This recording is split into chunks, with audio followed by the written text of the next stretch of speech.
Hey, welcome back to Go Follow Yeshua, our weekly Torah portion for Latter-day Saints, Yeah. where we discuss the Torah because Jesus loves the Torah and he kept it perfectly and he instructed his followers to do likewise.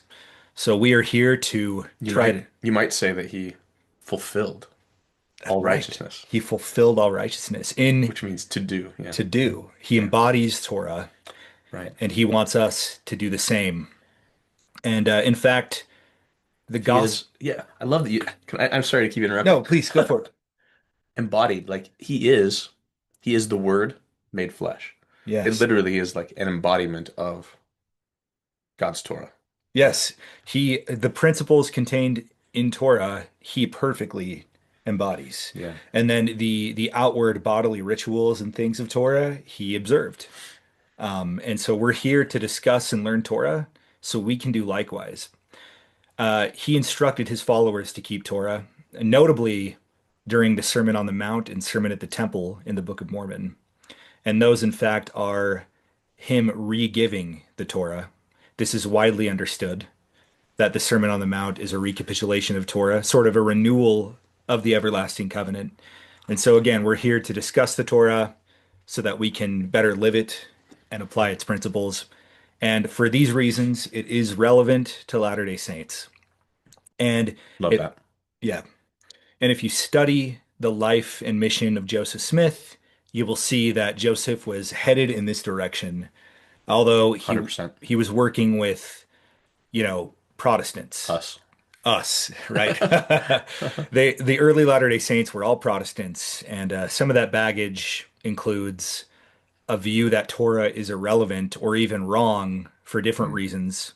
And actually, we plan on having a discussion soon where we're going to touch on some of the most More common, specific issues. yeah, specific Yeah. issues, some of the common myths about Torah. Today, we'll be discussing the Torah portion known as Vayetze, and that is comprised of Genesis 28:10 through 32:3. Yes. All Yeah. right, so let us begin. Yeah. Now we're doing this right after Thanksgiving. Yes. So this is our turkey stock made from our leftover turkey, Awesome. just to make sure, just to put you all at ease. What is Hit that? What is that we're sipping? right. Hit pause and go make some turkey stock right now. Go get a turkey if you have to. Can I actually say I always want to make one little connection between Thanksgiving and Torah. Please. Okay, so when the this just seems timely. When the Pilgrims came over, 1620, they had a really rough year, right? 1621 was really rough winter. 1621 though was better, and they got their crops in, and they had a bountiful harvest. And they decided to, invite the Wampanoag, or the Abenaki tribe actually, with Chief Massasoit and to their party, their Thanksgiving celebration, what we now know kind of as the first Thanksgiving. And interestingly, we actually don't know the date when that first Thanksgiving occurred. Now we celebrate it, fourth Thursday in November, but the records that we have narrow it down, and it was probably much closer to harvest time, so like September, October. And from what historians are able to tell, it's like September 21st to October 11th is kind of like if I remember correctly, is the window, with September 29th being the most likely date. Now, interesting though, the Pilgrims, they were they were very interested in, well, they actually saw themselves as Israel, as like a new embodiment of, and like a new covenant in this new promised land, and they were going to like carry on the heritage or the tradition, the Israelite tradition. And so imperfectly, uh, for sure, but they were definitely like trying to keep all of God's laws and things. So it is interesting that September 29th, which is kind of the most likely day of 1621, was the first day of the Feast of Tabernacles. And so the Thanksgiving was actually modeled after the harvest festival of Sukkot or Tabernacles.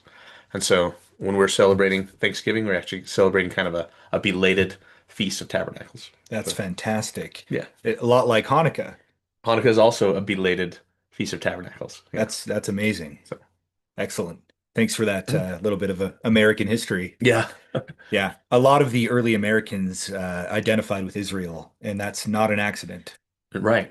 No. Yeah. And, we as Latter-day Saints approve of that, Absolutely. right? We believe that this is the promised land, and uh, it's for Israel's inheritance, for Joseph. It's the land of Joseph, right? Right. When George Washington was giving his first inaugural address, Yeah. when presidents do that, they typically have a Bible in hand. Right. His thumb was on the verse that says, "Joseph is a fruitful bough that runneth over the At well." Genesis 49, I think, right? Yes. That's right. So Amazing. I love it. And that's why we're here. We want to embody Israel. Yeah. Amen. And Torah is the best way to do that because Torah is no different than the gospel of Jesus Christ. The gospel and doctrine of Christ are distillations of everything that is in Torah. Yeah, I would say so. Yeah. I love that. So, without further ado, let us begin the narrative. When we last left off, Jacob had to get out of town because he stole the birthright and the kingship Yeah. from Rough. uh, poor Esau. And we definitely expressed sympathy for Esau. Yeah. But I don't think Jacob is in the wrong. This is divine. This is his manifest destiny, Yeah. if you will. Right. And we're gonna kind of see in this portion and in the next portions, um, like Jacob kind of mature, I guess. Yeah, Right. yeah. And so sometimes there might be a question like, gosh, that was like a deceitful thing that Jacob did with his mother's help to Isaac and to his brother. And how could God like ratify that? But God had a very long view in mind and and saw that Jacob was going to mature into the kind of man that would merit those blessings actually. And he already seemed to have been more interested than Esau Right. in this blessing Yeah. anyway. Yeah. So Amen. it makes sense that the blessing would flow to him. In fact, Rachel knew this from the womb, or excuse me, Rebecca Hmm. knew this from the womb, Right. which means it seems that Jacob had already merited it in the pre-existence as a noble and great one. Yeah. What a Mormon thing to say. Yeah, What a Latter-day Saint thing to say. yeah, I'm very much a true blue Latter-day Saint, Yeah. PBLDS. So Jacob's getting out of town. He's heading toward Haran to acquire a bride in the covenant lineage, or a bride who is not a Canaanite. Right. Um, and this is at Rebecca and Isaac's direction. So Jacob's headed there. He lays down for the night on his way to Haran, and he has an interesting dream, a very famous dream. Yeah. This dream, in his dream, in his vision, Jacob sees a ladder from the earth to heaven. He sees angels ascending and descending this ladder, and he sees God at the top of this ladder. This is very much a liturgical vision. Um, in the temple is an ascension back to heaven. It's an ascension to God. He calls it, well, he doesn't call it the temple, but right, he calls this place the house of God. Beth El, Bethel, yeah. the house of God. Which is that is the The temple. temple. Right. Yes, This is a exactly. temple vision. This is a temple Temple dream or vision, whatever. and it strikes him in such a way that he calls this place in which he had this vision a holy place. He marks this place as a temple. And again, the temple is the path of ascension to God, and you have this ascension theme of these angels ascending and descending. But also, I think it not only is it liturgical, but it sort of illustrates the economy of heaven where angels are constantly condescending here to minister, Hmm. and even pre-mortal angels are condescending here to take up a mortal body. I just think there's a lot packed into this vision. I think there's a lot of commentary that could be had regarding this vision of Jacob's ladder. Yeah. Do you have anything you want to I do say? have one bit of commentary, Yes. and that is that Jesus quotes this vision in the first chapter of John. So I'm just going to read that. That's awesome. Yeah. John chapter 1. Um, uh, he is he's like Jesus is choosing like some of his uh, disciples. Okay, and he's talking to Nathaniel, and so I'm just gonna give a little bit of background, I guess, or a little bit of a few verses. So Jesus saw Nathanael coming to him and said to him, "Behold, an Israelite indeed, in whom is no guile." Nathanael said unto him, "Whence knowest thou me?" And Jesus answered and said unto him, "Before that Philip called thee, when thou wert under the fig tree, I saw thee." Hmm. And so he's like, I saw you before we had this meeting.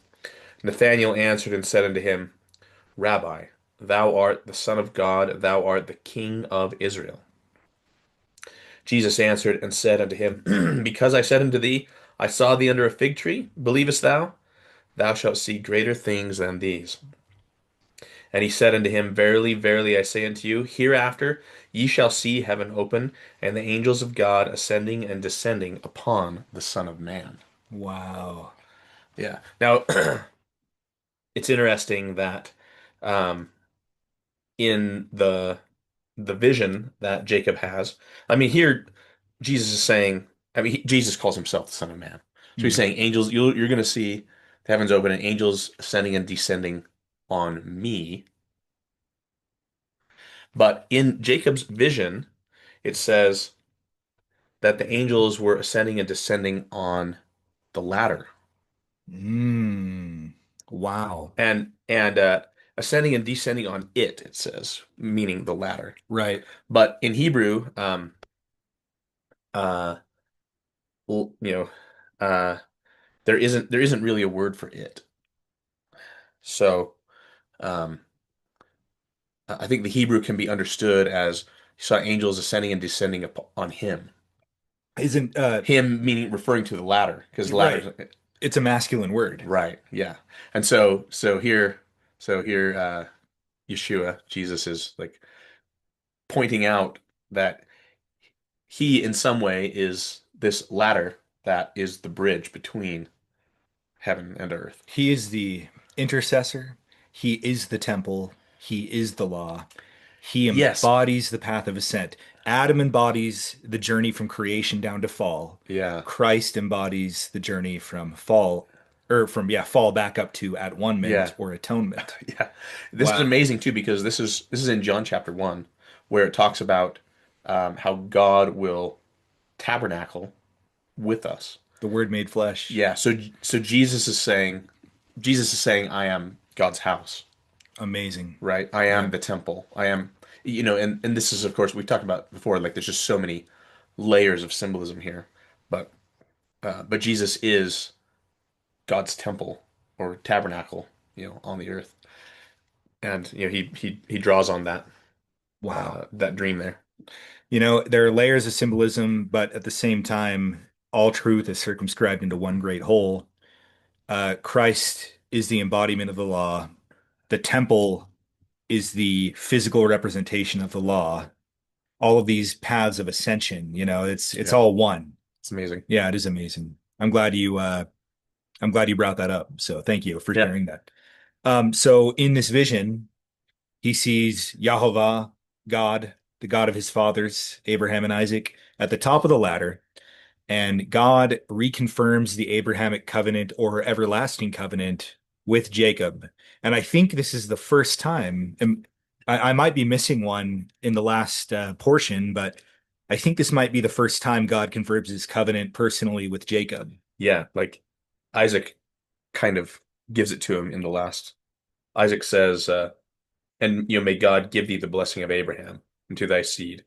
But here, like God Himself is Hmm. confirming that. Yeah, God himself confirms it with Jacob, just as he did with Abraham and Isaac several times, right. which is awesome. And a lot, this blessing consists of innumerable seed, property, the land of Canaan, prosperity, protection. So, I okay. love in verse 15. This is just so powerful. The Lord says, "Behold, I am with thee, and will keep thee in all places whither thou goest, Hmm. and will bring thee again to this land, for I will not leave thee until I have done that which I have spoken to thee of." Isn't that incredible? It shows God's, Faithful. He is it's, faithful. he is the embodiment of faith. And a word I really like is compassion. Yeah. The compassion comes from the Latin cum passione, which means to be with. God has Okay. compassion, meaning he is with Abraham, Isaac, and Jacob. Mm, He is their friend, he's their beloved, their king. amazing. Yeah. So after Jacob has this heavenly vision, he wakes up, the fear of the Lord is in him. He realizes, oh, I'm on sacred ground, as we already said, and he names this place Bethel. It was not originally named that, Right. but Originally named Luz or Luz, right? yeah, Luz. And then Jacob makes a vow that if God will fulfill everything he has said, Jacob will tithe. He will give a tenth of everything Mm, he has mm. to God. Okay. So, and it doesn't say how that what that looks like. Abraham tithed to Melchizedek, Yeah. but the point is Jacob will tithe. Yeah. Which is, again, just amazing because we have not read any laws about tithing yet. Right, not yet. Right. Yeah. But the laws describing tithing don't show up until Moses, and Hmm. yet these ancient patriarchs know about the law They of tithing. kept they kept the Torah. Yeah. Remember, the terms for the everlasting covenant is everlasting. The terms are unchanging. Torah contains the terms of the everlasting covenant. Therefore, the patriarchs before Moses, there are so many hints in scripture that they kept the same terms, that they Mm, kept Torah. And that's why I'm really excited for Exodus through Deuteronomy. Because again, I've said Genesis is like the legacy of the covenant from Adam to Abraham, hmm. and Exodus through Deuteronomy is like the specifics of the covenant. And Yeah. I'm kind of a geek, and so are you, and Hmm. so it's going to be fun to get into Yeah. those weeds. But so that ends chapter 28. Okay. Shall we move on? Yeah. Okay, 29. Jacob makes it to the gates of Haran, his destination, and he sees some sheep herders preparing to water their flocks. And he asks them about Laban. He asks, "Is Laban well?" That sort of thing. And they confirm that he's well. And they point out that his daughter is coming with Laban's sheep to water them right now. Right. And so Jacob says, "You guys, the well is closed off by a stone." Jacob says, "You guys should water your flocks." And they say, "We can't until all the sheep are gathered together." Mm, And then they, an authority of some kind, rolls the stone and opens up the well, mm. which seems like a small detail, but it's something I find kind of funny is coming up. So they say they're going to wait to water their sheep, and then because they have to. And then Rachel brings out Laban's flocks, and Jacob rolls the stone from the well.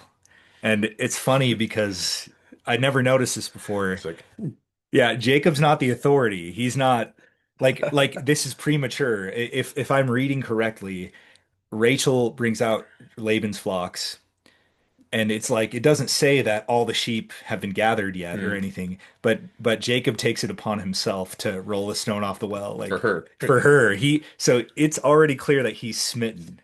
He's bucking authority to roll this to It's unroll funny. this stone. Yeah. Yeah. Stones are kind of a thing in this Torah portion too. Okay. There's a lot of Yes. stones, right? Yeah, you're right. There are. So yeah, we didn't mention, but when he has his dream, he's like sleeping on a stone Right. as a pillow, Right. and Oh, and and I he has forgot this to vision. mention, after he has his vision, he takes one of those stones and sets it up as a pillar Right. and then anoints that stone. And that pillar is sort of the sign of the covenant. And that's when he vows that he will tithe Mm, to hmm. God. And I meant to mention that because it's interesting. the first instance of the word anoint in Torah, which comes from the word, which is the word mashach, Yeah. related to Messiah, is of, I think, Abraham anointing a pillar as well. So Well, it I was going to ask you. I love that. You know why? Okay, tell me. Because Jesus says, I am the stone Yeah, of Israel. He is wow. the anointed one. He's the anointed pillar, He's the anointed stone. and he's the foundation stone, which is temple Whoa, imagery. yeah. Angels descending and ascending upon me. Yes, he's the There's this. stone. Ah, so many Yeah, connections. it just goes to show like sometimes people feel like they read the Old Testament and they feel like Jesus just isn't there. Like they can't find Jesus. It's like they'd rather read the New Testament. And the New Testament's great, or the Book of Mormon. The Book of Mormon's great too. But there is a kind of blindness that the Jews in Jesus' time had. Not all of them, but the leadership at least, and his opponents, a certain kind of spiritual blindness where they could not see Jesus in the Old Testament. So if you're, in that camp, realize that you're kind of falling into the same path or pattern as those opponents of Jesus. So he's in there. It's just you just might have to dig a little bit Yeah, to because it's a, like symbolic representation rather than just like narrative. surface, yeah, narrative representation. And narrative representation, is very clear, but symbolic representation is deep and like makes connections, right? Narrative representation can it's awesome. We love it, but symbolic representation can go a lot farther. A lot more can be mined from symbolism. Right. And that's the beauty of symbolism. That's why we do ritual ordinances because Mm. they can teach us in a million different ways. Yeah, the Um, layers are so deep. yes. Jesus is literally on every single page of Torah, especially when we get to the law portion, the Exodus through Deuteronomy. I mean, he's everywhere, Yeah, every page.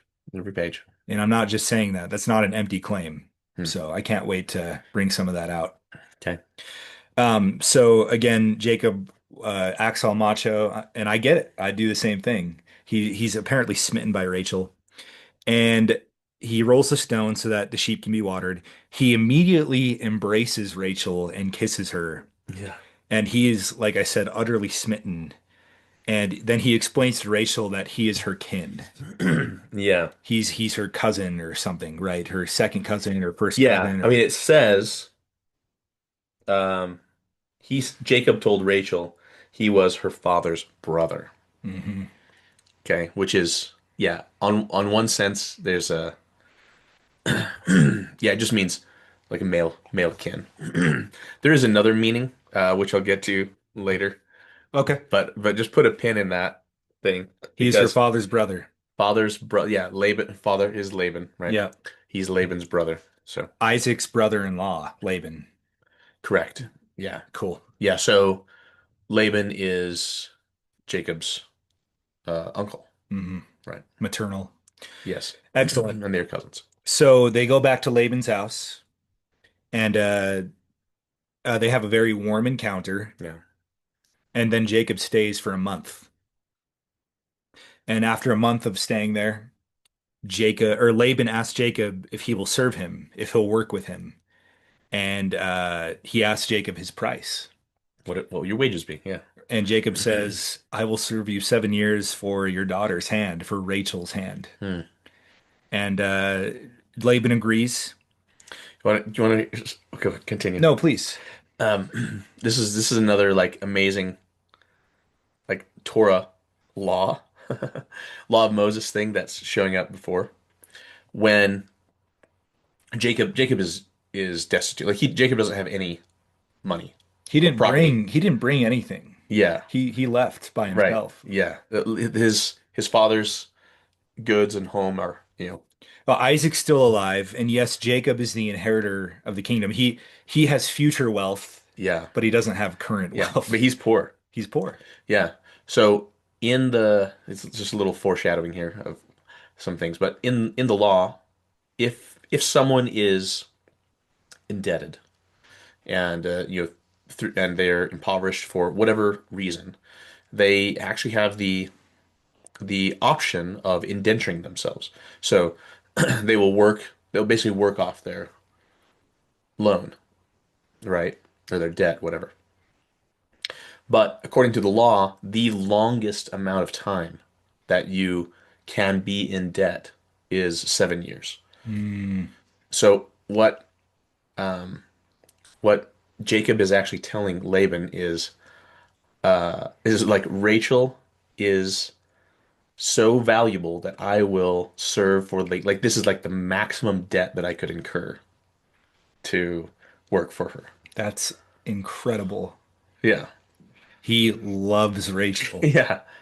It's like I will incur the maximum possible. Like this is the most valuable thing. Like I will pay the highest price possible, like according to the law, I right? understand this level of love because the first time I laid eyes on my wife, Hmm. I was literally smitten in the same way. Shout out to my wife. I love you. I was smitten in the exact same way. I can't even explain. Like the very instant I saw her, I knew. Yeah. And so I, It's a common experience right, among men, I think. Yeah. right. And it's amazing. Right. Um, but I would have totally agreed to labor 7 years for her. I was that Right. smitten, and Yeah. I think you had the same feeling, How many right? cows though? How many cows? Eight, 10. 10 cows. 10 cow. Wow. Shout out to Johnny Lingo. Yeah. The old one, not the new Oh, one. yeah, yeah. The old one's awesome. They used to show that in the temple when I was a youth. Really? There was Like a in the waiting room or there whatever? was a painting in the waiting room, and the painting slid open like a James Bond movie. And my 12-year-old mind was like, blow. I'd never seen anything like that. And we would watch Johnny Lingo while waiting to do baptisms. That's amazing. I love that. Looking back, it's hilarious that they would show that to us in the temple. It's a good. I showed it to my kids a year like last year probably or something. I'm just Yeah. gonna insert Johnny Lingo right here, the full movie, and Okay. then And, our and then back to our regularly scheduled program. regular exactly. No. Anyway, thank you for that tidbit from Torah. Amazing. So Laban agrees, and we got a note here. Laban has two daughters. Yeah. Rachel is the younger. He has an older daughter named Leah. Yeah. You know what I'm going to say this right now. According to this is Jewish legend, they are also twins. Okay. Rachel and Leah are twins. But Older and younger, like Jacob and Esau. okay, Older, so one's older, Leah one's younger. Yeah. Leah was born first and then Rachel immediately after. Right. Okay. Yes. You're right. So it mentions here how Rachel is like beautiful beyond Yeah. description, but Leah has tender eyes. Yeah. Can you explain that? Well, Is it an idiom or is it's I don't I think think it, I think it's disputed what okay. it means. So, one possibility is that she's nearsighted and they don't really have glasses, so she's like squinting all the time to be able to see or something. Right. And so that kind of affects her appearance. That's one possibility. Another possibility, and this goes to the rabbinical tradition, is that Jacob and Esau, or I should say Esau and Jacob, were twins, and Leah and Rachel were twins, and that the intention always was for Leah to marry Esau, The and older twin marrying yeah, the older twin. right, and then Jacob to marry Rachel, but Esau wasn't interested, right, and he goes and marries like Hittite women or whatever, Yep. and he's also just not interested in the covenant, right? He just quote despise his birthright, and that this was like a grief to Leah because she's looking like she knows about Esau and what he's like, and that she's like she's just like crying all the time about it, and like so her eyes are like puffy and swollen, and so that's like the tenderness of her eyes is her lamentation about the possibility that she's going to be given to Esau. Because she knows he's not faithful to the covenant, Right. Yeah. as you No, put so it. no, this is a legend, but it is an interesting possibility. No, I love that you bring in Jasher and Jubilees. I think it's really awesome to consider these Mm. possibilities and make these connections. So I appreciate that, and also that you bring in Jewish legends, maybe from the Talmud. Right. So yeah, that's good stuff, and I'm sure that some of it's true. Yeah. That I don't think it's possible that everything in Jasher, Jubilees, and the Talmud are wrong Right. are wrong, right? Right. So Yeah. anyway, okay. So 7 years pass. He does his service. It seems as only a few days to him. That's how in love he is with Rachel, Right. which is awesome. I love hearing about it. Uh, and so then they have a large wedding feast. Ta-da. Ta-da! And in the background, Laban gives his handmaid Zilpah to Leah. Yeah. When the wedding feast is over, I can imagine that Jacob is a little bit toasty on wine A or little something, tipsy, a maybe. little Yeah, that tipsy. might have contributed. But anyway, Laban sends Leah in unto Yeah. Jacob, in the dark of the night, and Jacob unwittingly sleeps with Leah. Hmm. And he wakes up in the morning and he's like, Behold, "Yeah, it was Leah. it was Leah. What hast thou done to me? Thou Yeah. thou deceivest me." Yeah. And Oh, and deceiver. Oh, he's kind of getting a little bit of his own medicine, isn't he? yeah, he is. That is a connection that's been made. He deceived Esau twice, and What they had to do is see Rachel was hairy, and so they put like goat skins on Leah. No, I'm just teasing. she had a beautiful face, but it doesn't say that she wasn't hairy all over, right? Right. No. No, I'm just teasing. That's not a Jewish legend. It's a Joshua That's legend. just a yeah, that's just a joke. I love But that. Um, so I am is now a good time. I will share the Jewish legend though. There is a Jewish legend about that. absolutely. Sure. And it goes back to when um to a little the story is about um Jacob and Rachel's like first encounter. Okay. And he's smitten with her, as you said, Yeah. and like tells her, I want you to be my wife. Hmm. And Rachel says, "Oh, but I should just read it. Let me just read it. Okay. This is from the Talmud. The Gemara explains, what was the modesty shown by Rachel, as it is written, and Jacob told Rachel that he was her father's brother, and that he was Rebekah's son. It may be asked, was he, Jacob, in fact, her father's brother? But wasn't he the son of her father's sister? Rather, it must be understood that when Jacob met Rachel, he said to her, will you marry me? She said to him, yes, but my father Laban is a swindler, and you will not be able to outwit him. Jacob alleviated her fears as he said unto her, he is her father's brother, referring not to their familial affiliation, but rather to his ability to deal with her father on his level, as if to say, I am his brother in deception. I see. I am also a deceiver. I am your father's brother. I'm crafty. I am crafty. Yeah. Okay. Jacob then said to her, what is the deception that he will plan to carry out, and that I should be prepared for? Rachel said to him, I have a sister who is older than I, and he will not marry me off before her, and he will try to give you her in my place. So Jacob gave her, Rachel, certain distinguishing signs that she should use to indicate to him that she was actually Rachel and not her sister. When the wedding night arrived, and Laban planned to switch the sisters, Rachel said to herself, now my sister will be embarrassed, for Jacob will ask her for the signs, and she will not know them. So Rachel, gave them to her sister Leah. And this is as it is written, and it came to pass in the morning, behold, it was Leah. Does this imply, by inference, that until now she was not Leah? No, rather, due to the distinguishing signs that Rachel had given to Leah, he did not know until now, when it was light out, that she was Leah. Therefore, Rachel merited that Saul should descend from her, due to her act of modesty, in not revealing to Jacob that she had shown the signs to Leah. So Rachel's a deceiver in this story too. Yeah, so deception all around, A but house of deceivers.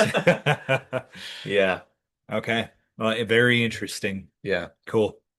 And let's talk about the culture here. Well, first, you mentioned it, but Jacob wakes up. He's confused and irritated, probably devastated to a degree. Laban explains, look, I can't give my younger daughter before my older one. It's not customary here. They exist in a culture that is rooted in honor and shame culture, yeah. and it would be very dishonorable to Leah. Shameful, right? Shameful. Embarrassing. And that's kind of mentioned there in the Talmud. Like Rachel's like, my sister is going to be humiliated, and Exactly. I love her, and and I actually love that story too because a lot of times when people read, and we'll get to it. There's some rivalry that shows up, but Hmm. there's also love that shows up too, Between between the sisters. Yeah. So people can see whatever they want to see when they're reading. Amen. Amen. Yeah. So in honor and shame culture, your actions either bring you honor or shame, and it's communal too. So your actions can bring shame upon your whole community. And the ancient Near Easterners, even in the days of Jesus, take honor and shame very seriously. So it really does seem highly unlikely that Leah would have been married, or it would have brought a lot of shame onto the family to The whole family. the Yeah. whole family to have Leah married off after her younger sister or not married at all. Hmm. And so just, I kind of wanted to explain that. It's a cultural Yeah. thing. Um, and so after at this point, uh, Laban says that if Jacob will serve 7 more years, he will finally give him the object of his desire, Rachel. And so he does it. And I want to say here, we're going to get into it later, but I'm wondering if Laban, as a deceiver, had some ulterior motives because we're going to see later that through Jacob, Laban has experienced a lot of success. Yeah. So I'm wondering if this also was a way to keep reaping the benefits of having Jacob around. Yeah, absolutely. I mean, Laban is uh he's a slave to his greed, kind of, right? Yeah, and he's a slave master because of it. Yeah, right. Jacob is a slave to Laban, and Right. Laban is a slave to his greed. Um, so Jacob serves his 7 years, is Yeah. given Rachel, and Laban gives Rachel Bilhah as her handmaid. So both of his daughters have handmaids to serve them. And Jacob favors Rachel, and he serves 7 more years. Right. And because Jacob favors Rachel, and Leah apparently feels unfavored, the Lord blesses Leah with fertility. Yeah. I want to say the language is not favored, but that is what it means. I mean, well, I mean it says loved and hate. Yes, And yes, it's actually very similar. It is the same as what we read last time about where God said, Jacob I loved and Esau I hated. yes, Like it does those are it's like an idiomatic usage of those terms. And God doesn't actually despise Esau for Esau's sake. Like he he doesn't hate Esau doesn't hate Esau. In fact, he commands the Israelites to love Esau, to because, love Edom because he is their brother. and The Edomites are their brother. right, And same thing here too. Jacob doesn't actually despise Leah, but it does say he loved one and hated the other. But this is just meaning like he chose Rachel first and Leah second. It is true, but that's not to say that Leah was hated. Even if Jacob tried to tell Leah that he loved her just perfectly, it would still, I think, be difficult to believe that she was the second when choice. when she knows that her sister was like the first choice, right? Yeah. Yeah. So that I mean that just um, could play on your insecurities, right? Well, I was just going to say that would probably cause many years, maybe decades of insecurity.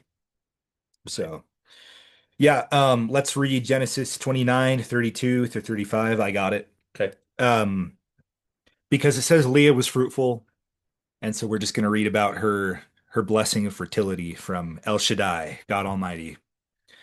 And Leah conceived and bare a son, and she called his name Reuben. For she said, Surely the Lord hath looked upon my affliction. Now therefore my husband will love me. So what I want to say is all of these names are related to the circumstances. Right.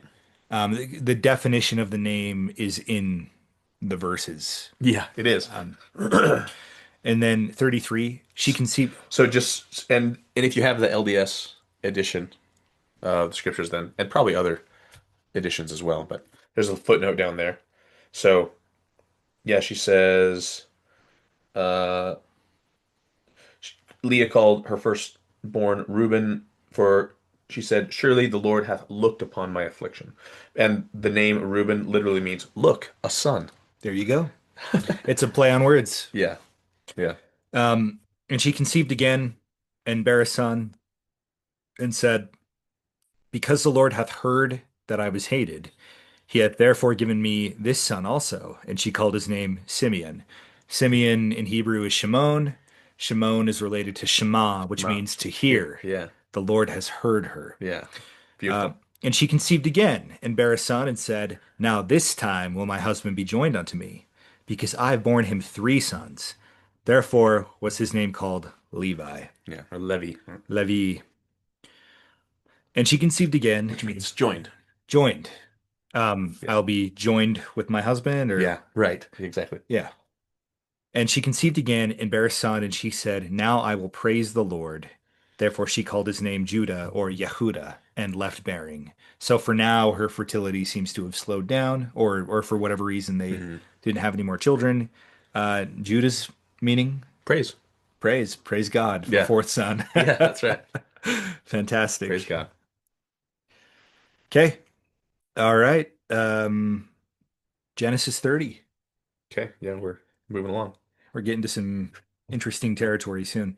So Rachel is envious of Leah for her fruitfulness. Rachel has been barren.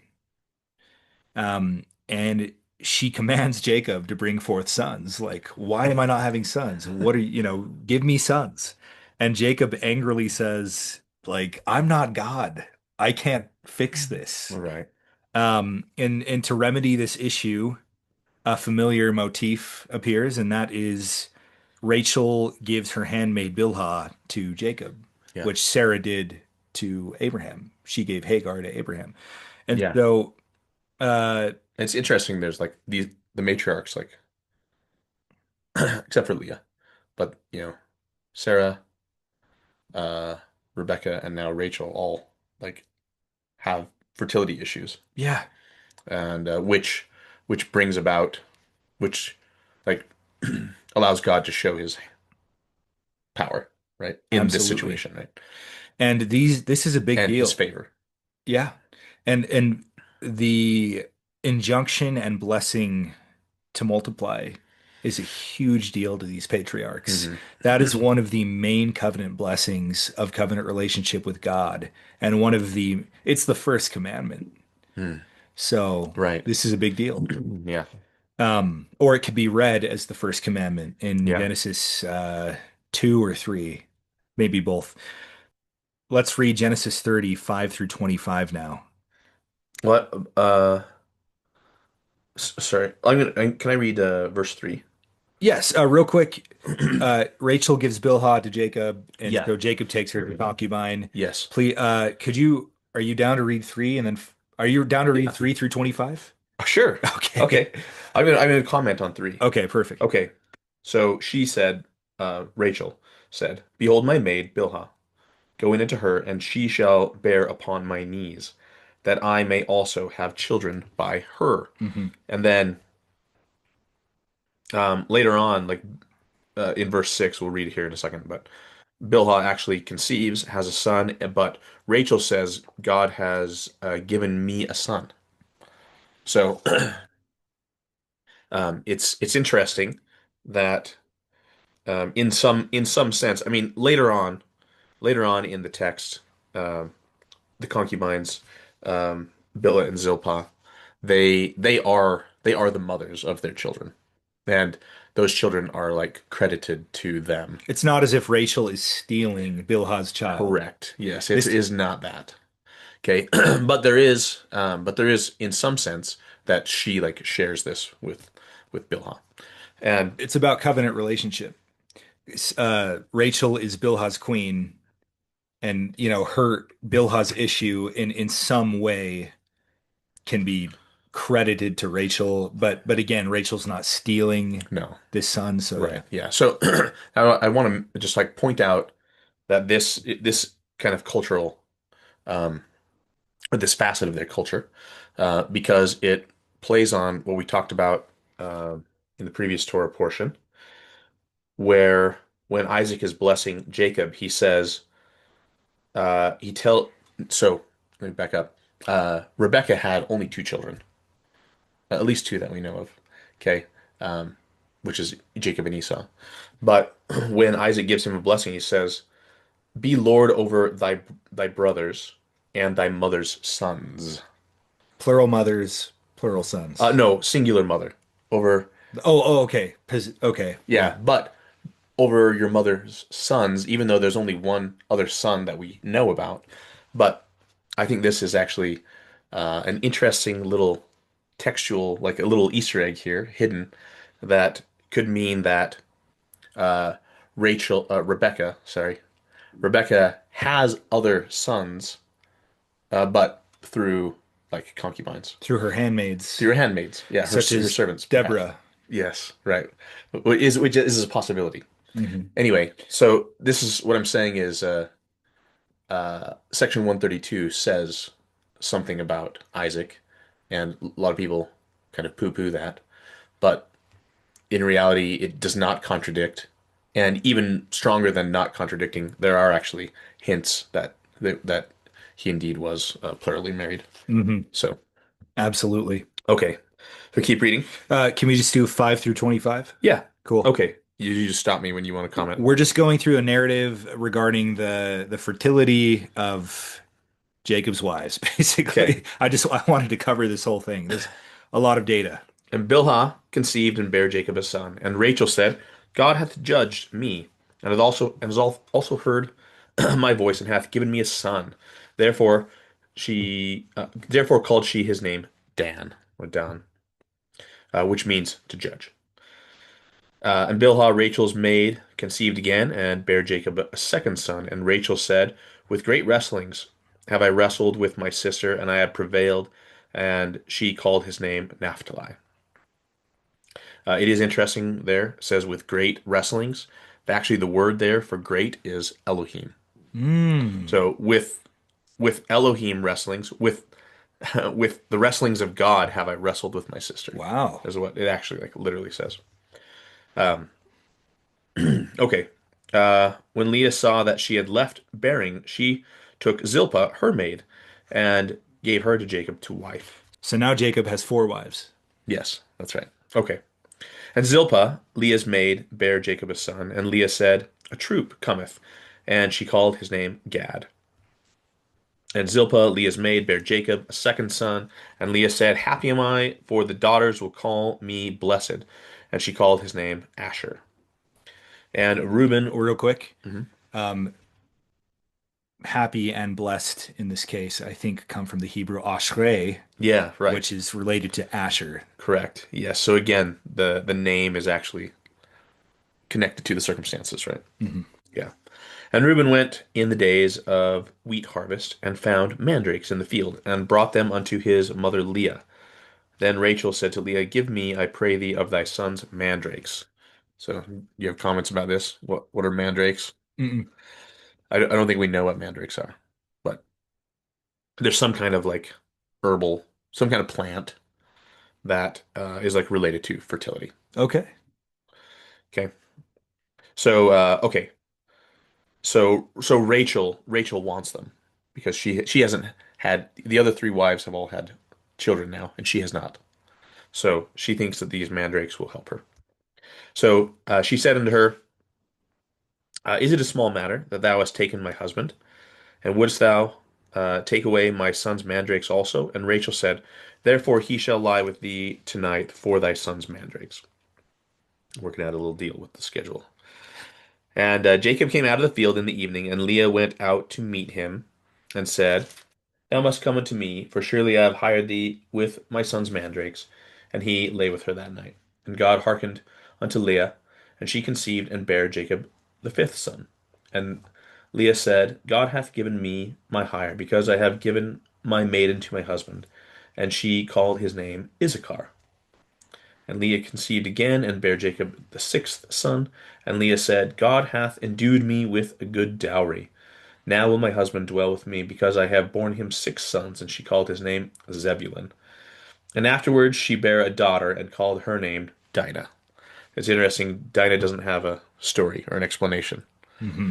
But Dinah actually is the same root as Dan, Okay. so it means judged. God is, yeah, means judge or judgment. God So has judged me well, or yeah, God yeah, has given me a favorable judgment. yeah. So I guess it's like we already explained what Dan meant like earlier. So Dinah. This is the female version, the ah ending, Right. dinah. Right, that's right. Yeah. So now it's interesting. This is the only daughter mentioned, um, but it's unlikely, just like statistically unlikely that Dinah was the only daughter.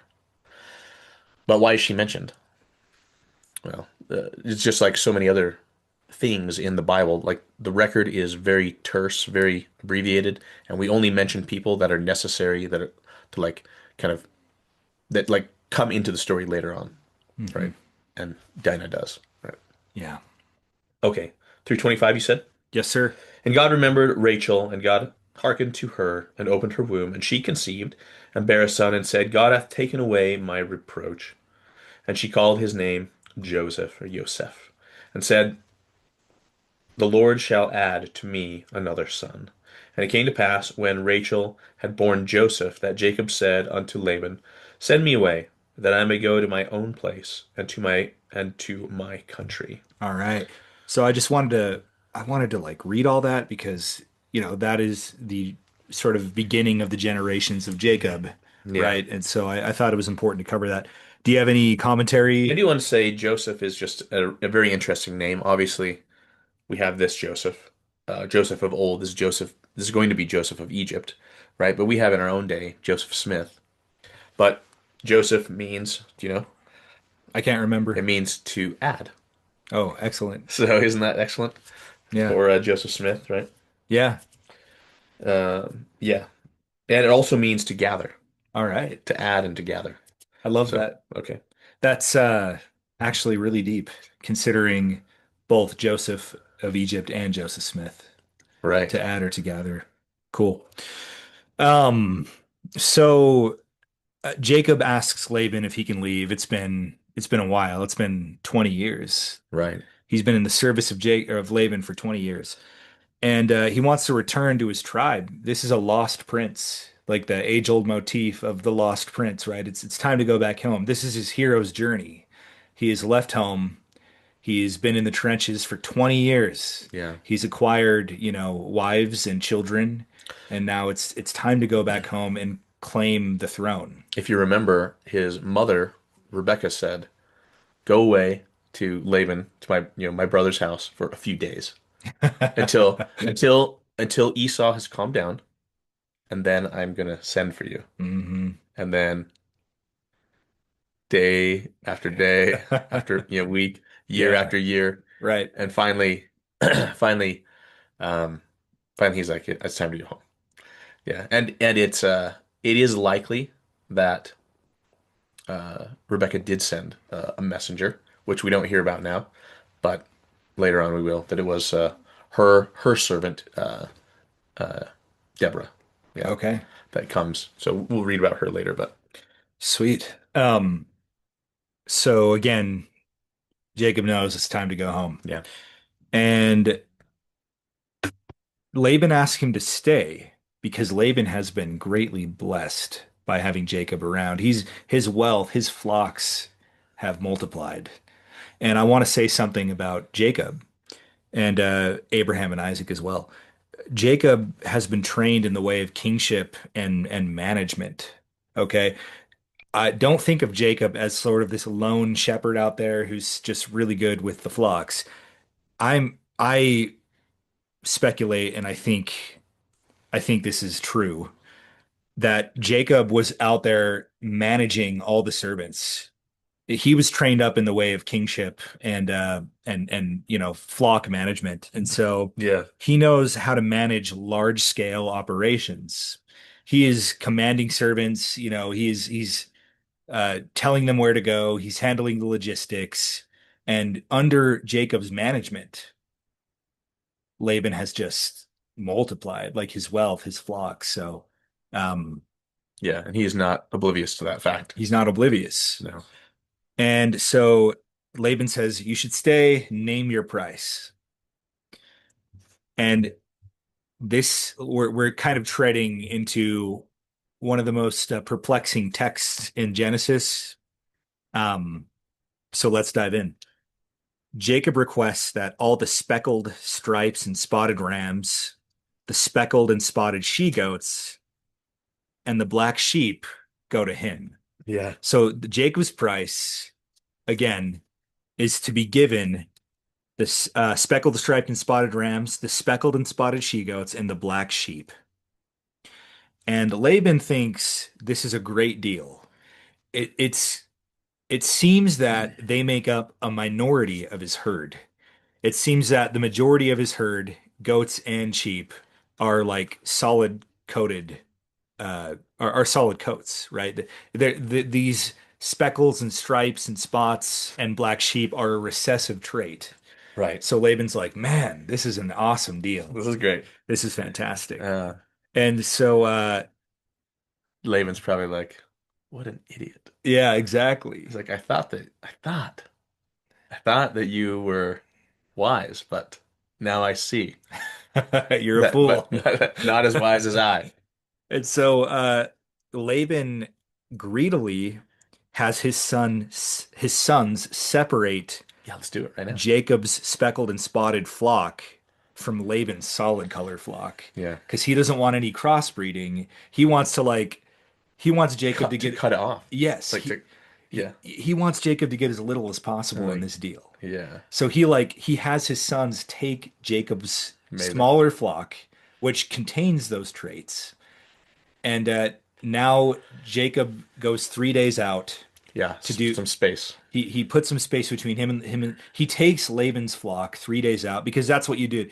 Uh, you were semi-nomadic. Yeah. You had to take the sheep and goats out to graze and the camels. You took them out to graze where they Mm. could graze, and that might be days away from the main camp. I just remembered when Moses first goes to Pharaoh. He says, let us take our flocks and stuff and go. We're just going to go 3 days Yeah. out, and so that we can worship God without your disapproval, Hmm. without your interference. Uh, Pharaoh doesn't go for that, but Right. anyway, interesting. It's a connection. Yeah. If there are times when Abraham's lineage are nomadic and times where they're semi-nomadic, Mm. and in this instance, it's semi-nomadic because they have a home base in Haran, Hmm. but Jacob's going out where there's vegetation for these flocks to feed on. Can I say one more thing about this? Yeah. It is uh, it is a point of ignorance, okay, that people think that these spotted sheep are somehow blemished.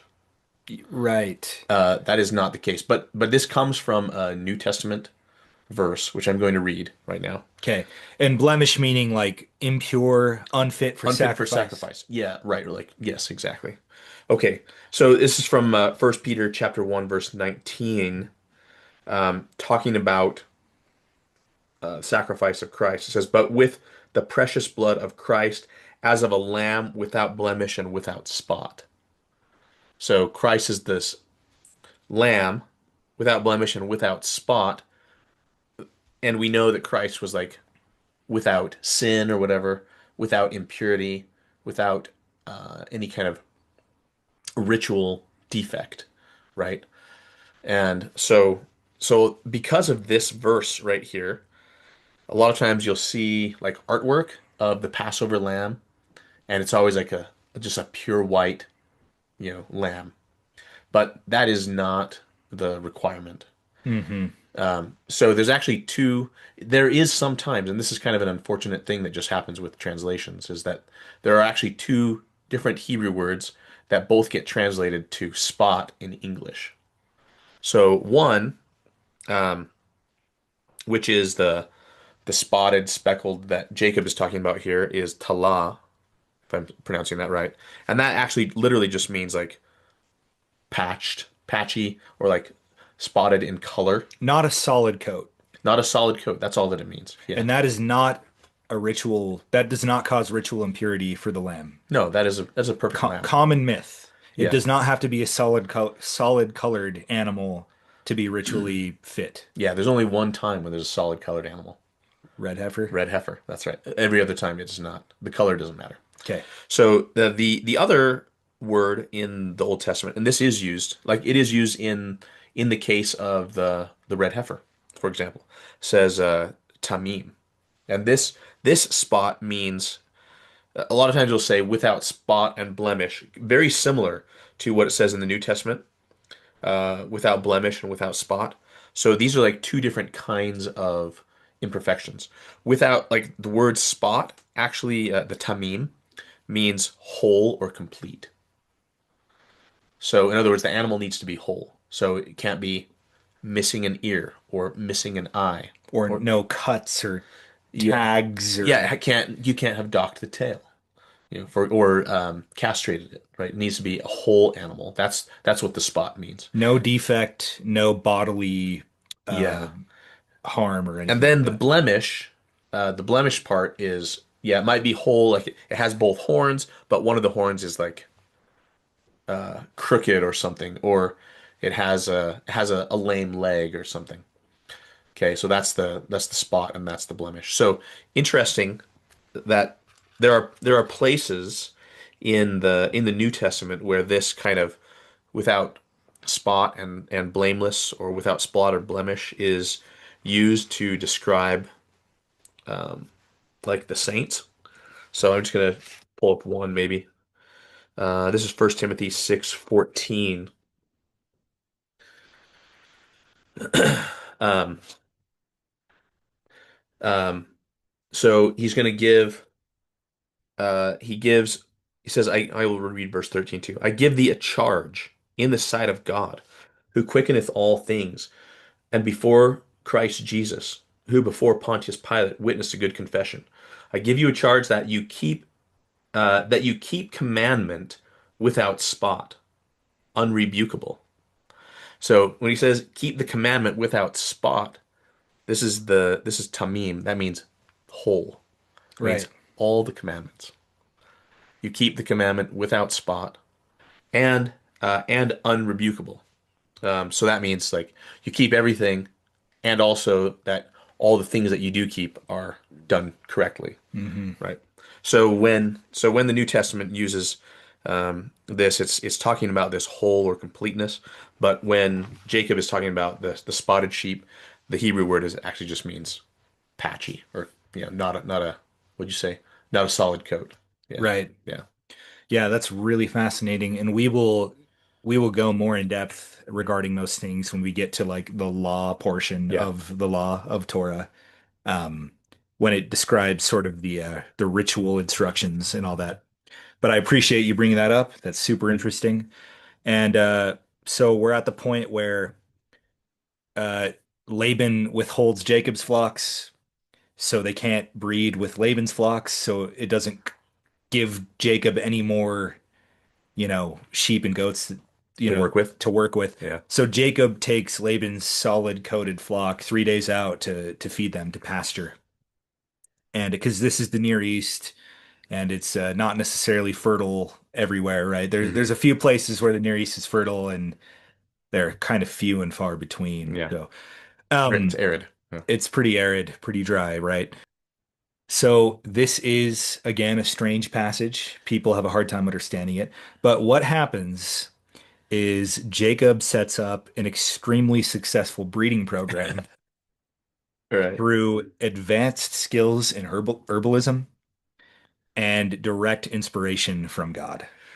And if I'd be much obliged if you would read chapter 30, 37 through 43, and then I have some things I'm going to Okay. read after that. Okay. So 37 through 43, please. And Jacob took him rods of green poplar and of the hazel and chestnut tree, and pilled white strakes in them, and made the white appear which was in the rods. So that he like peeled the bark off and exposed the white wood underneath, right? And he set the rods which he had pilled before the flocks in the gutters in the watering troughs, when the flocks came to drink, that they should conceive when they came to drink. And the flocks conceived before the rods, and brought forth cattle ring-straked, speckled, and spotted. And Jacob did separate the lambs, and set the faces of the flocks toward the ring-straked, and all the brown in the flock of Laban, and he put his own flocks by themselves, and put them not unto Laban's cattle. And it came to pass, whensoever the stronger cattle did conceive, that Jacob laid the rods before the eyes of the cattle in the gutters, that they might conceive among the rods. But when the cattle were feeble, he put them not in, so the feebler were Laban's and the stronger Jacob's. And the man, meaning Jacob, increased exceedingly, and he had much cattle, and maidservants, and men servants, and camels and asses. Well, there you go. You guys got that right. No, just kidding. So, Jacob uses herbalism to sort of increase the fertility and the strength of the flocks. Hmm. And then he specifically targets the stronger, more fit animals for this breeding program. So he separates sort of the weaker, less viable animals out, so he can breed the best for Interesting. himself. I'm going to read an article in Answers in Genesis, which Okay, is let's hear it. it's often a pretty good site. You know, it's Yeah, I do Protestant. like it. Yeah, Yeah. me too. It's Protestant, so as Latter-day Saints, there's going to be some disagreements sometimes, but I'm just going to read a quick article on Okay, this yeah, let's topic, hear it. and they lay it out pretty well. I didn't want to paraphrase because Okay, fascinating. they enumerate it pretty well. But so Jacob put the peeled sticks in the watering trough, and that the flocks bred right near those troughs. In fact, what is probably being alluded to is the fact that as the females drank water from the troughs, the males would come up behind them to mate. The lambs were likely placed in front of the watering troughs to keep the female animals focused in front of them, while the males came up from behind and bred with them. Now, the issue which then arises is that since Laban took all the striped, speckled, and mottled animals out of the flocks, how could the pure color-coded flocks start producing nothing but spotted and striped animals?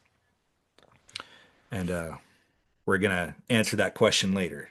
If Okay. if Laban separated out what Jacob needed, then why it It seems what like it's recessive. yeah, why it's a yes, yeah, exactly. Jacob only has solid coated animals to work with, but they contain some recessive genes, Right. and the Lord is going to inspire Jacob in this process. But we'll get to that in a sec. Let's continue. Uh, we must remember that the original spotted or striped animals did not come about in a vacuum.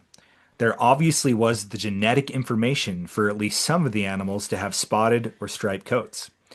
Taking the text at face value, it appears to be a recessive trait that compared to the number of pure colored coated flocks, which dominated the flocks.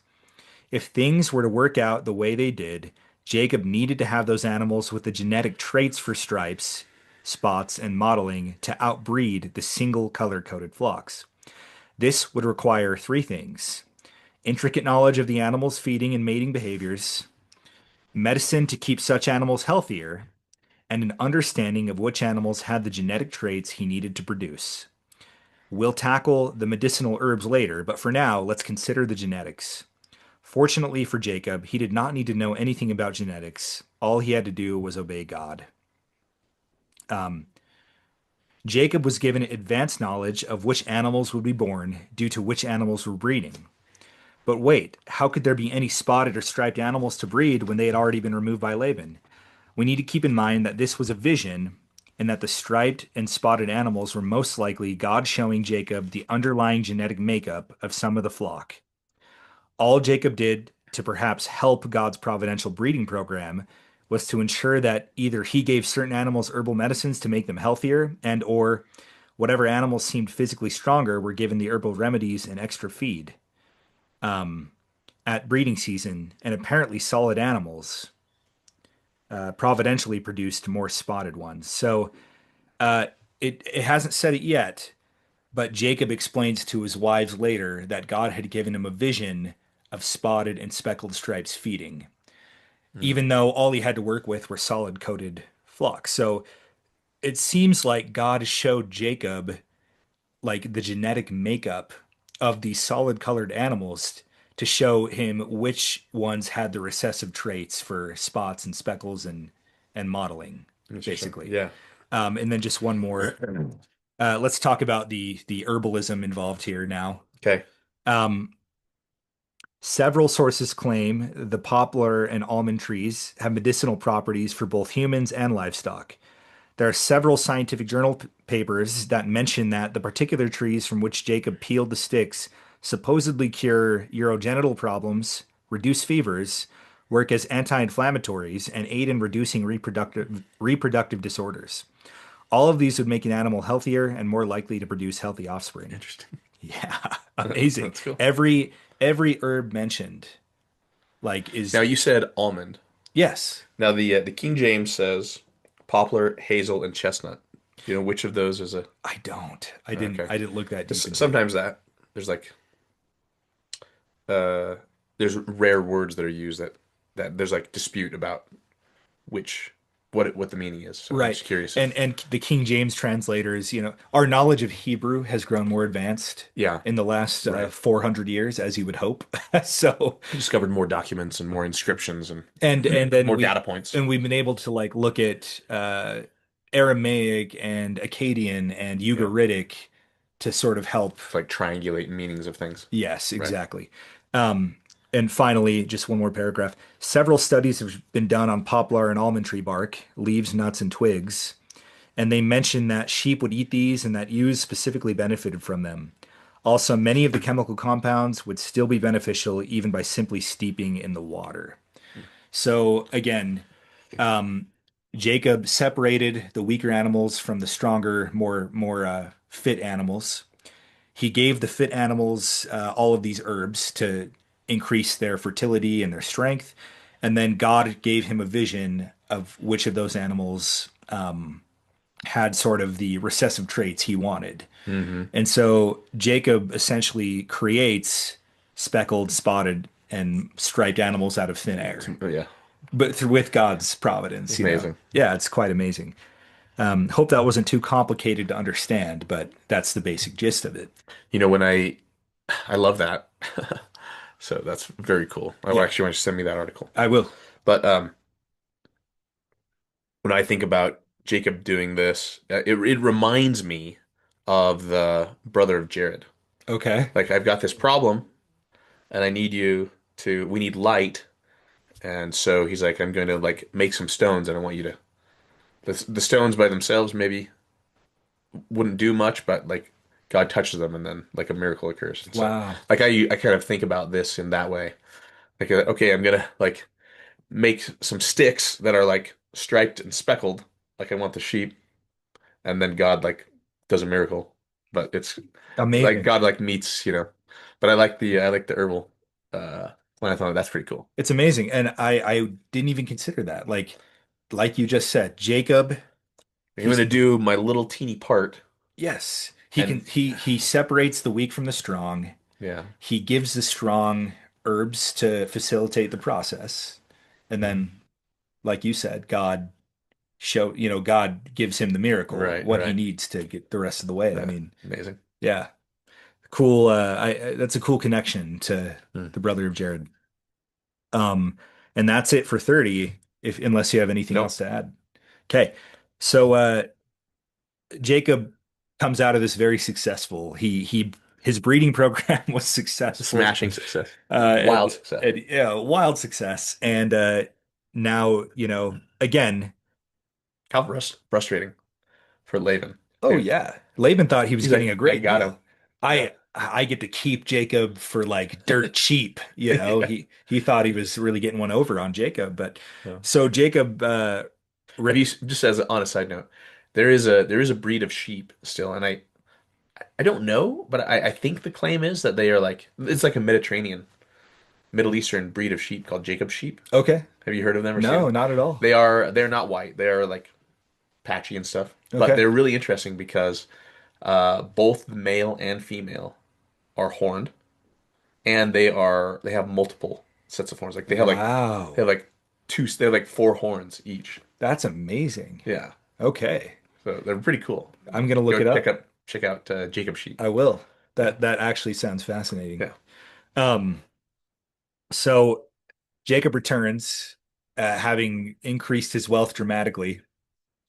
and he hears Laban's sons complaining against him Yeah. naturally. And he noticed that Laban's Dad count is an idiot. dad's an idiot, or He's giving us giving away our wealth. yeah, because that's their wealth. Right. That's their inheritance, right? Right. They think they're going to benefit from Jacob's prosperity as well. Hmm. Um, so, and then Jacob also notices that Laban's countenance has changed. Laban does not seem too happy. Probably cold, short, not happy to talk to Jacob. He knows Doesn't that smile anymore when I come around. no, he thought that he had again amassed a lot of wealth, and Yeah. Jacob comes with a ton of spotted and striped animals, and Laban had agreed to give Jacob all that. Um, Rough. so God tells Jacob to get out of there and that he will support Jacob and be with him. And Jacob explains the situation to Rachel and Leah, and he calls them as witnesses to Laban's deceit and treachery. And Jacob says, Laban's changed my pay 10 times. You guys have seen that. And Jacob then explains that God gave him instruction via dream on how to successfully manage the breeding program. So Jacob tells his wives what had happened with the breeding program and God's providence there. And Rachel and Leah agree with Jacob about everything, and they also acknowledge that they've been mistreated by Laban. Yeah. Can I say this is actually a beautiful moment. It Yeah, actually, because a lot of times again, people kind of see what they want to see. I agree And with it's you. like a anyway, if your whole life was boiled down to, 10 or 20 verses and they picked kind of some less flattering ones, like it, it's not a good, it might not be a good look. Even half and half. If 10 verses were the best moments in your life and 10 were the worst, Yeah, people would still criticize you. right. Yeah, right. Yeah. Yeah, and that is kind of what happens, Hmm. right? So yeah, this is beautiful because um, Jacob says he called Rachel and Leah out into the field in the flock. He's like, "Wives, come here. I got like God's telling me to that it's time to leave." And he lays it out, and they are just united with him. Yeah, They say, um, "Now then, whatsoever God hath said unto thee, do." Like, we are with you, and we are united. Like, beautiful. let's do this. They're family here. Yeah, right. Yeah, and it's a beautiful moment. They're united with each other and with him Hmm. and with God.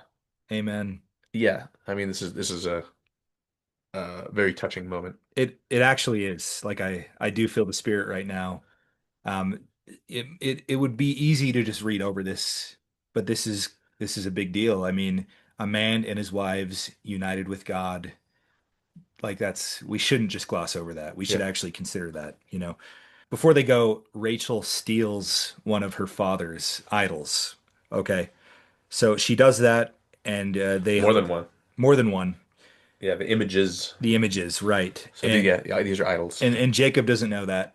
Right. And they all depart with Jacob departs with his entire family and all his wealth, his newly gained wealth. Do you have any thoughts on why she would steal those? Actually, no. I think there are different ideas, but it is kind of a strange thing, you know. Did she steal them because she thought like that because she believed in them and she thought that they would be useful to I her? This is one possibility. right. Did she steal them because um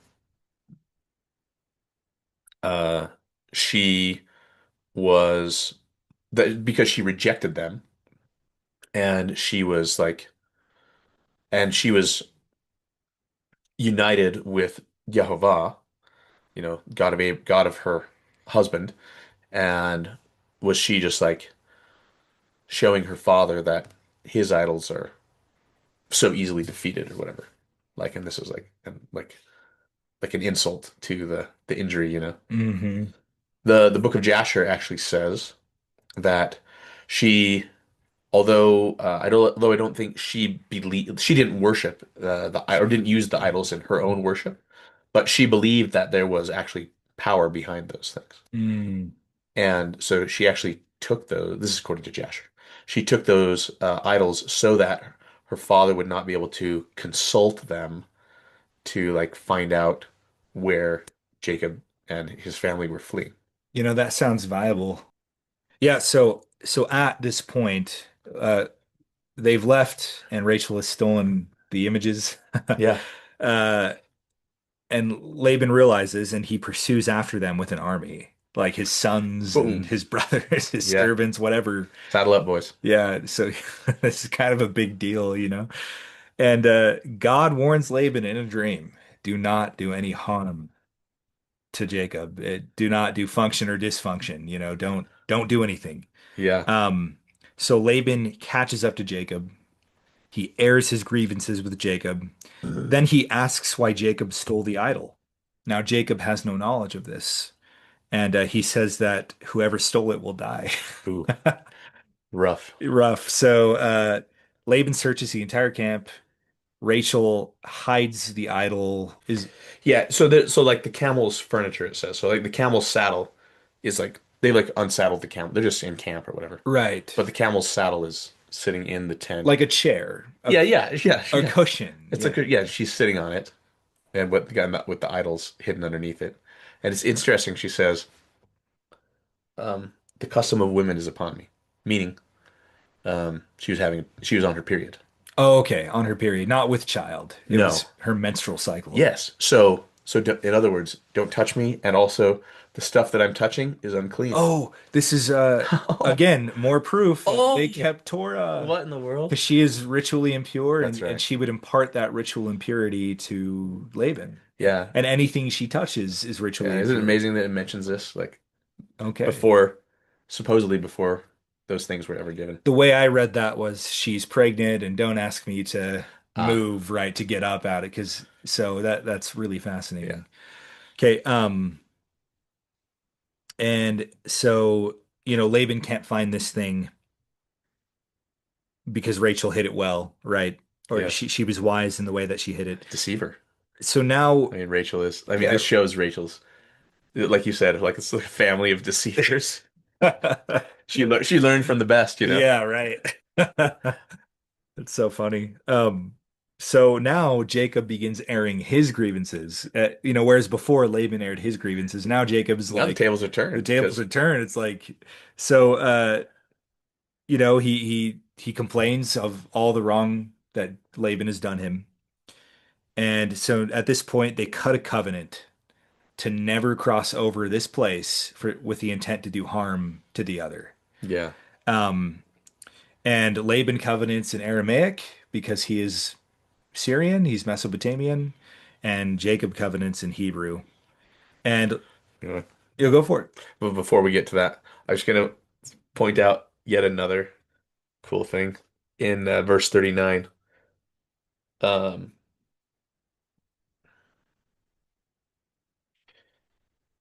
uh, okay, so he's yeah in verse 39 he says he's talking about when he's like he's been in charge of Laban's flocks, and he says that which was torn of beasts I brought not unto thee. I bore the loss of it. Of my hand didst thou require it, whether stolen by day or stolen by night. And stolen meaning stolen by like lions or wolves or whatever it was that, or Ah, bears. Oh my. yeah, that's bad treatment. Well, listen though, in Exodus chapter 22,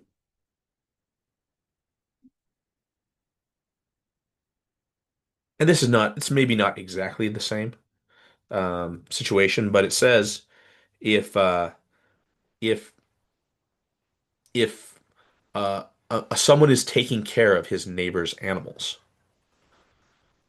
um, and um, and the animal that you're taking care of your neighbor's animal, and it dies. Okay, then let's see. Okay, then the oath of the Lord between them both, that he has not put his hand to his neighbor's good, and the owner of it shall accept thereof, and shall not make it good. And if it be stolen from him, he shall make restitution unto the owner. And if it be torn to pieces, let him bring it for a witness, and he shall not make good that which was torn. So he's actually complaining because there was things that were torn of beasts, and the Torah says if it was torn by beasts, then he doesn't have to pay for It's it. not the dog sitter's fault. Right, right, It's not Jacob's fault if right. some of Laban's flock is torn by beasts under his watch. Yeah. This is the problem of evil, right? A natural evil right here. It's Yes. Jacob can't be held accountable for this. Yeah, but he says I bore the loss of it. Right, And anyway. So anyway, it's just another kind of interesting connection to like the future law that's given. right. And this is part of his complaint, right? Yeah, That would allude to the fact that Laban sort of forced him, like any losses, it seems like Jacob would have to make restitution for that, right, which is wrong. right. Um, so they cut this covenant. Laban has Jacob covenant not to afflict his daughters, so to treat them well, and then to take no additional wives. He has Laban's daughters and their handmaids, and Laban says that's, you're not going to take any more wives, Mm, which is interesting. And so at this point, they make sacrifice and break bread, and then Laban departs. okay. Yeah, I think just on that take other wives, he's talking about afflicting them. Like don't mistreat my daughters. Hmm.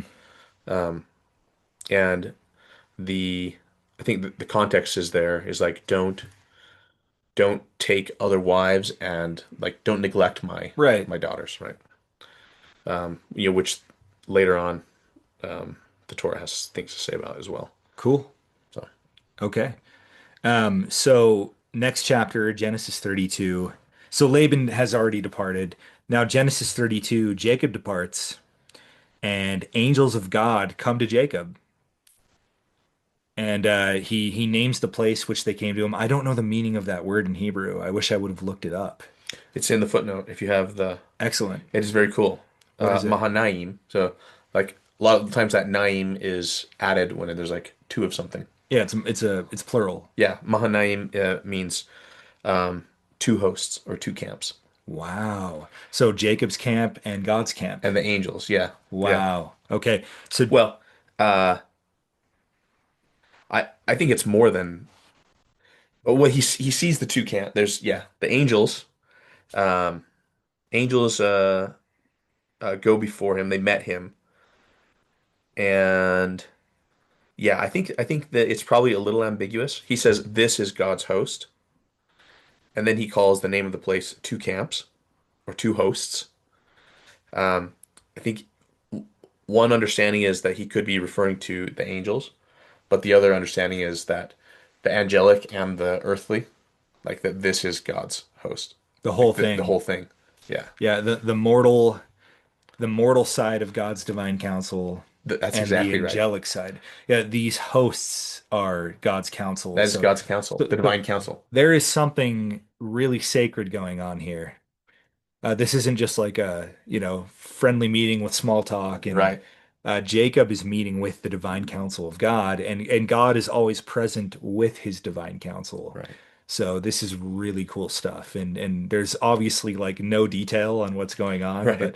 but after this, Jacob sends messengers to Esau in Seir, which is the site of Esau's new tribe and kingdom. Yeah. Remember that Isaac blessed Esau that he would break Jacob's yoke from off his neck, Yeah. which means Jacob is the governor now. Yeah. When Isaac dies, Jacob is the governor. He is ruler over all his brothers. Well, Esau apparently refused to bend the knee, Yeah. and so he set off to Part. form his own tribe, his own kingdom. Yeah. So Jacob is aware of this, and he sends messengers to Esau, and I'm guessing he's testing the waters here because it seems like he's unsure. Are we good? Do you still want to kill me? Right. Yeah. So, and that's where this portion ends. Okay. Any Yeah. thoughts on that? No, that was great. Yeah. I'm that was a there's a lot there. I mean, Hmm. we have the House of Israel established. Right. Oh, quite literally, Right. this is the beginning of Israel. Right. Yeah. We haven't got to Israel yet. The House of Jacob, I'll say, is Hmm. established. Yeah. So spoiler. Okay. Jacob becomes Israel. Sorry, guys. It's okay. It's the whatever 3,000 year rule. Yeah, Spoilers are allowed. we're over that now. Yeah, We're over whatever it is. the 3,000 year hump. But thanks for being with us. I hope the Spirit was able to inspire you or teach you something. And we're grateful that you're in this walk with us in Torah. This is the walk of our Savior, and it is the walk we should be on as well. Yeah. So appreciate your time, and may the Lord bless you and keep you. Shalom. Shalom.